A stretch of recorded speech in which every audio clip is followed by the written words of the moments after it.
muchas gracias por tu tiempo. Vamos a ir directo al grano. Cuando se da el golpe militar vos tenías 15 años. 15 Estabas años. en la secundaria. ¿Cómo recordás ese momento? La verdad es que yo era un chico de 15 años que iba al Peralta Ramos, esto es un tilingo grave, en una familia muy gorila, con lo cual mi recuerdo fue no haber ido al colegio, digamos, lo que más pregnó en ese momento era, no vamos a la escuela y todo lo demás. Después con el tiempo la vida me puso en otro lugar y me arrepentí un poco de haber sido tan niño cuando tenía 15 años y tendría que haber estado un poco más despierto. Pero tiempo después, cuando yo entro en el 80, 81 a la facultad, ahí las cosas ya empezaron a cambiar. Ahí las cosas uno las empezó a vivir de otro modo. Yo ya era padre en ese momento y todo te pegaba muy, muy distinto, ¿no? Teníamos una facultad que era una especie, la Facultad de Derecho, que era una especie de escuelita.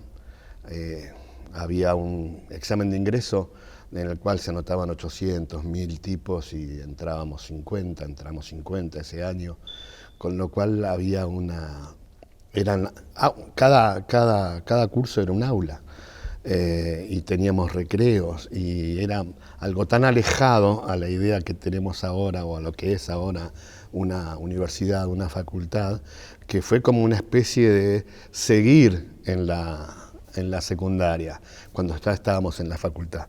Por suerte, digamos, por suerte en el 83 vuelve la democracia, y entonces ahí ya se empezó a vivir de otro modo.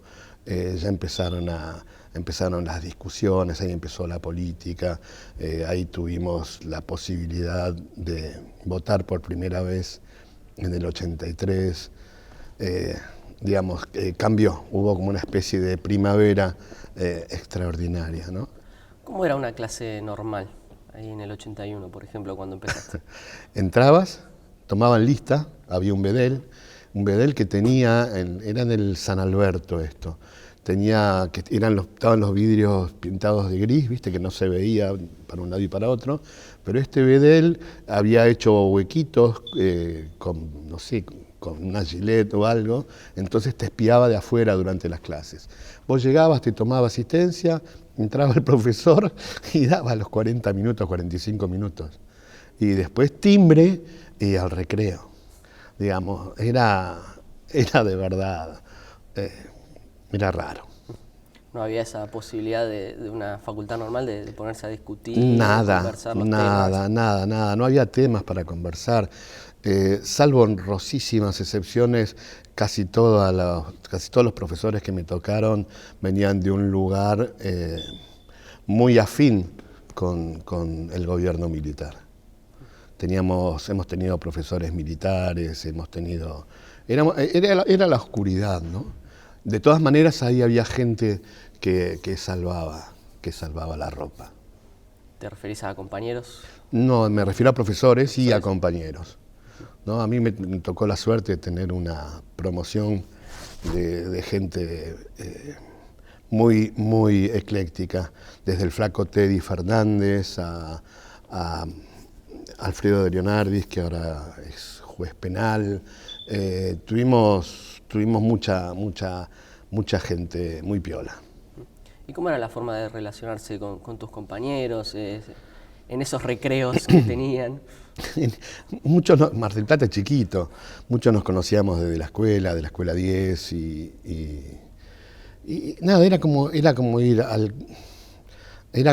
al recreo en la escuela 10 o en el Peralta Ramos, pero ya estudiando para ser abogado. Era realmente bizarro. ¿Y sentían algún temor?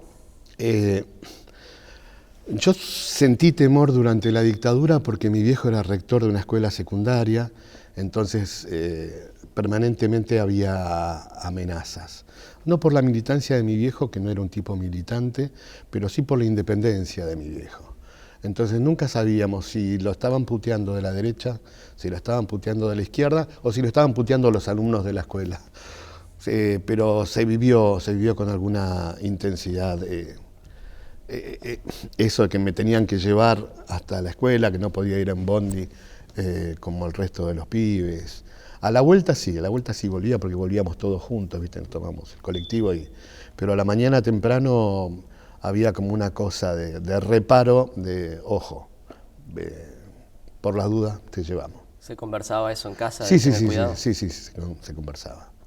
Se conversaba y con el paso del tiempo, digamos, en los 76, 77, 78, yo crecí en el 78, digamos que no había mucha cuestión ahí de conversación en la casa de todo esto, porque como, ya insisto, mi mundo en ese momento era el surf, era la escuela, eran las chicas del Santa Cecilia o del Estela Maris, y no tenía mucha idea de lo que estaba pasando.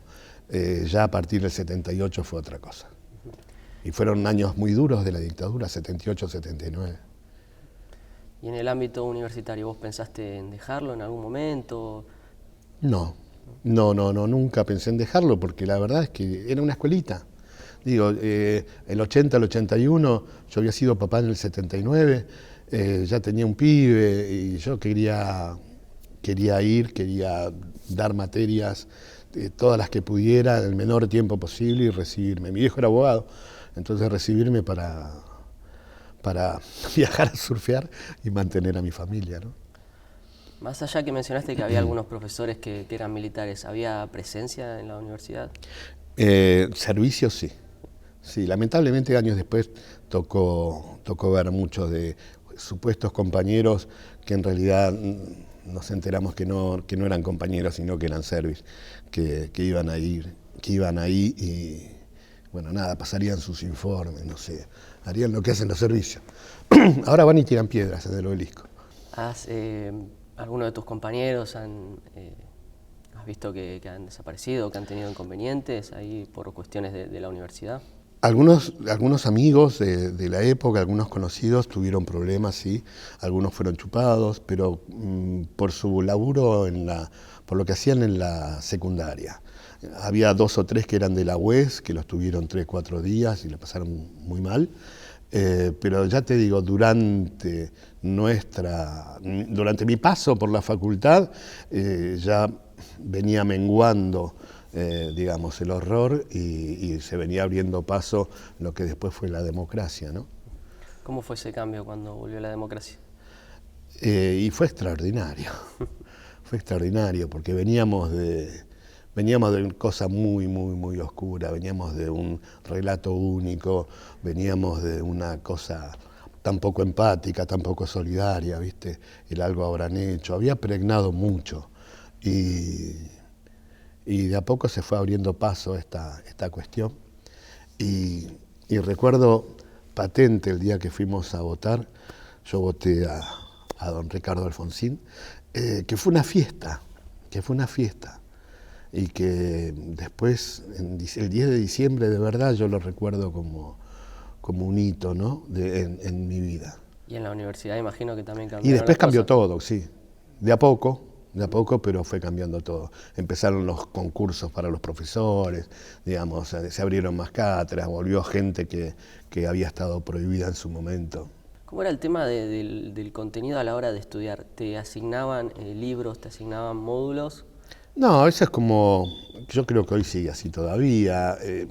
Cada profesor, viste, venía con su idea y sugería la bibliografía. Y vos ibas por ahí porque vos querías terminar, digamos. En ese sentido, uno era una especie de mercenario honesto. ibas a por lo que sabías que iba a pasar.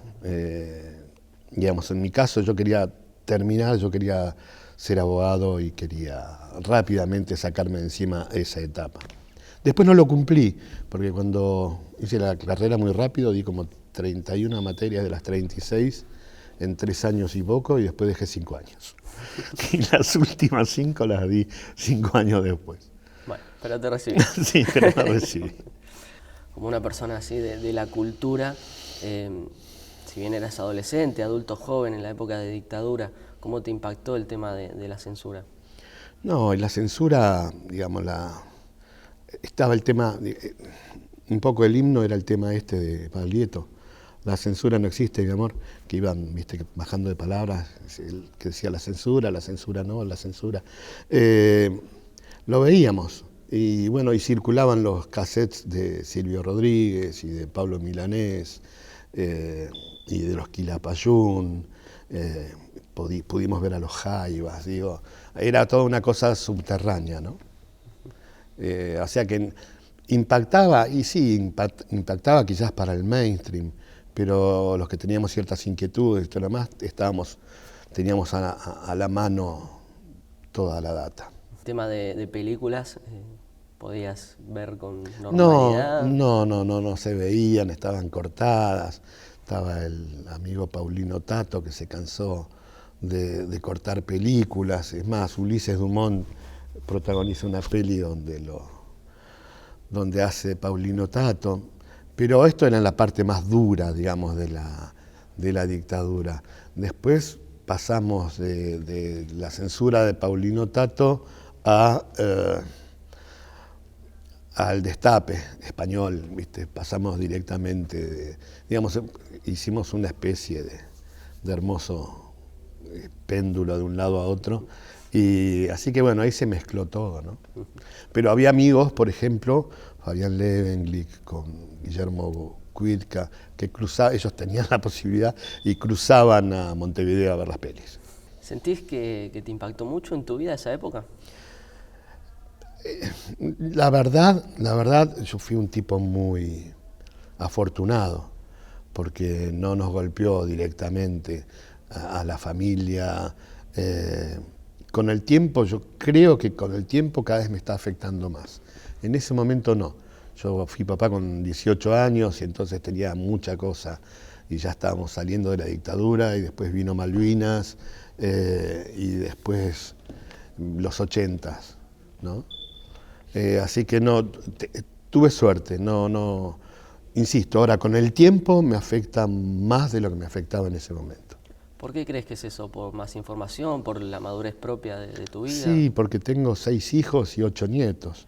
Entonces cuando veo ahora cómo se repiten consignas que uno escuchaba en ese momento, cómo se enseñorea la falta de empatía, cómo se dice cualquier barbaridad que roza el delito, cómo se hace apología de un momento de oscuridad espantoso, me asusto, sí, me asusto y me pega más. Pero yo creo que es por los changos, ¿no? Es por los pibes.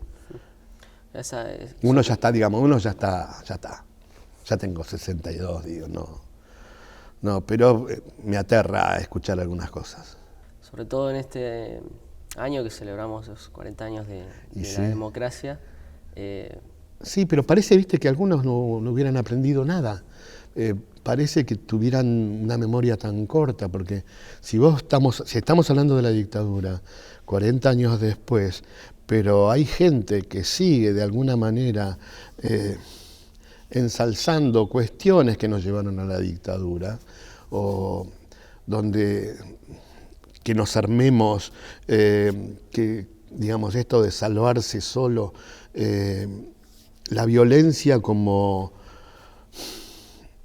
la violencia como el modo, viste, de resolver cuestiones políticas. Digo, la verdad, no creo que hayamos aprendido nada. Y en el medio no nos olvidemos que hace 20 años tuvimos otra cuestión también muy parecida. Es como que estamos empeñados en volver cada tanto a repetir esta historia espantosa. ¿Y te preocupa entonces que pueda volver a suceder? Y sí, claro, y ya te digo, no me preocupa por mí, me preocupa por los chicos. ¿Cuál sería entonces, para ir cerrando esta entrevista, tu mensaje al respecto de esos temores que tenés? ¿Cuál sería el camino para vos? No, el camino es dialogar, pero el camino es dialogar y no aceptar el diálogo con quien quiere imponer la violencia para resolver todo. El límite es, iba a dar nombres, pero bueno, nada. El límite tiene que ver con quien apuesta a todo o nada. En democracia no hay todo o nada. En democracia es el permanente diálogo, es el permanente ida y vuelta entre vos y yo. Muchas gracias. No, nada.